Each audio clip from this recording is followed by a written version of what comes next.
Good morning to you. The title of the devotional this morning is a question. Do you need help? And I'm serious about this. Do you need help? And what kind of help do you need? What would most help you in your life right now? What kind of an answer would you give to that question? You know, the Gospels are just full to overflowing with promises. The amazing part of the promises that we read is that Jesus made these promises.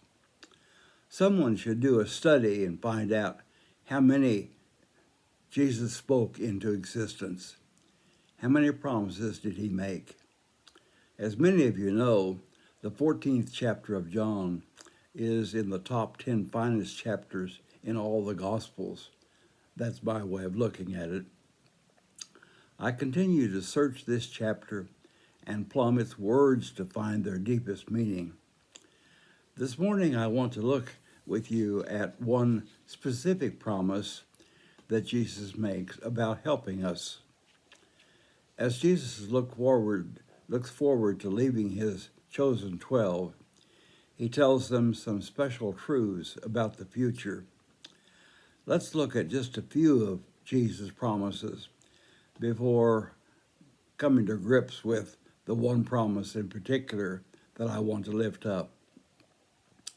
Here are some of the promises that Jesus made, and I believe that Jesus wants us to hear them for ourselves, each one of us, in our own time and in our own place.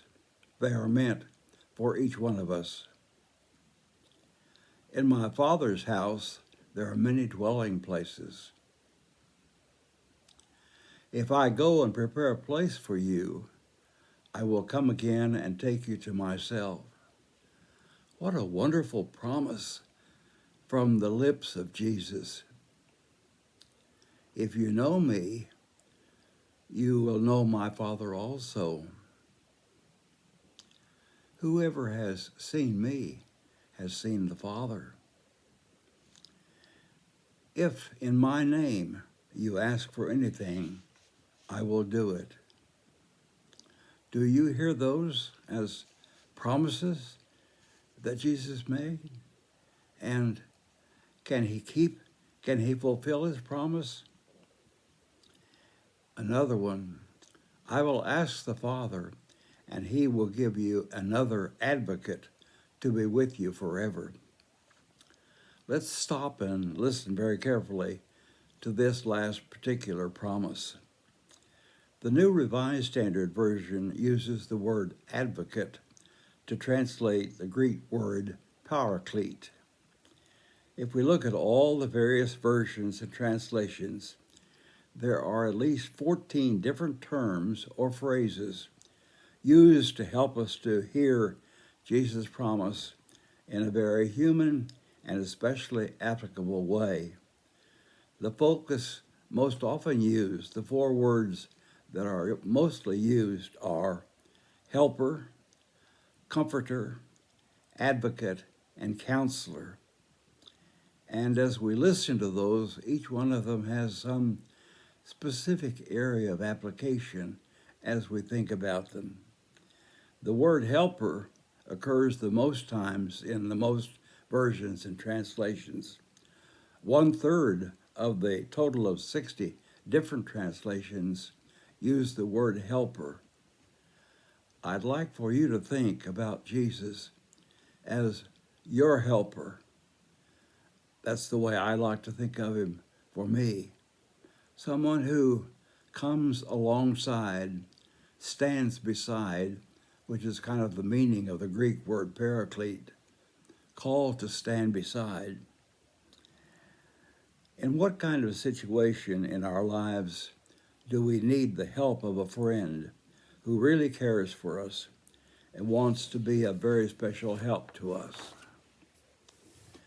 In Charles Massey's little book of sayings and drawings, a little intriguing book titled The Boy, the Mole, the Fox, and the Horse, The boy asked the horse this unusual question: "What is the bravest thing that you've ever said?" And the horse replies simply, "Help." A few years ago, I was invited to bring the sermon at Central Christian Church.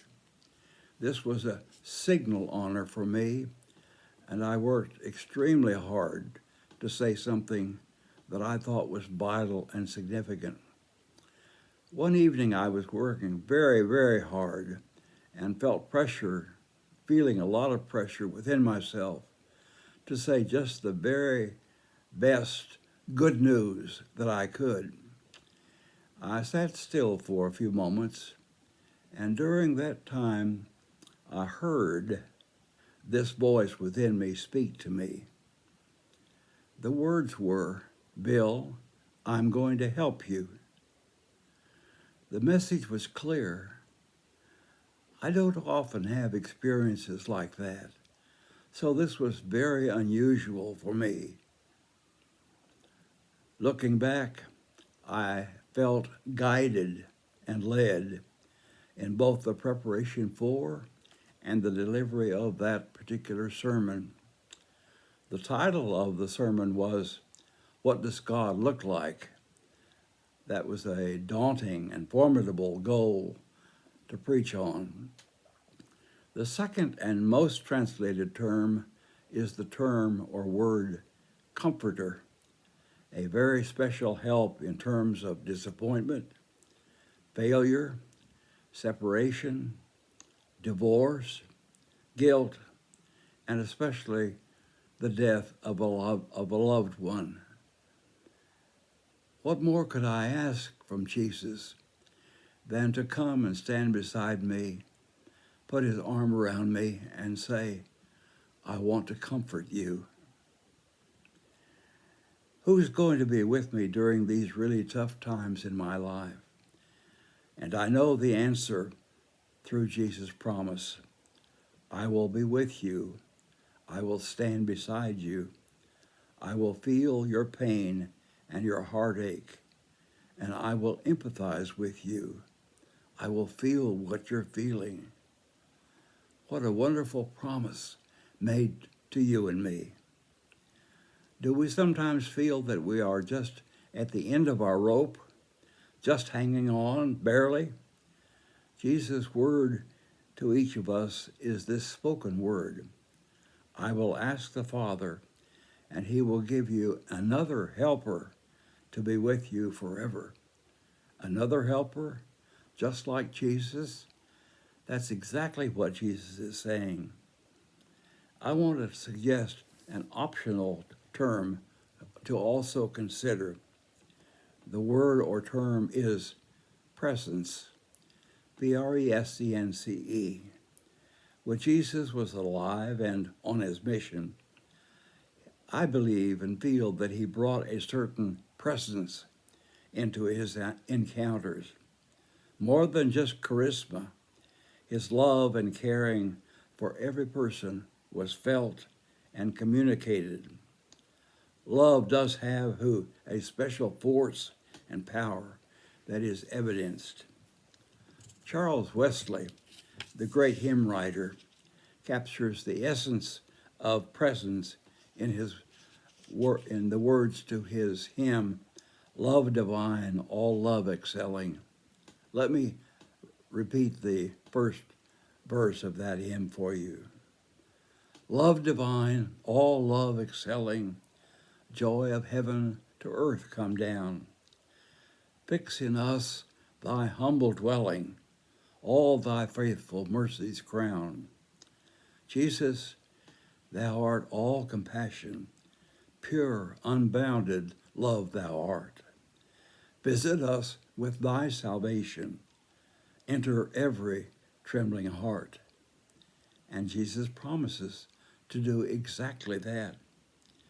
May you know and feel the promise of Jesus Christ in your life as helper, comforter, advocate, counselor, and maybe as presence. May you feel his special presence in your life this day.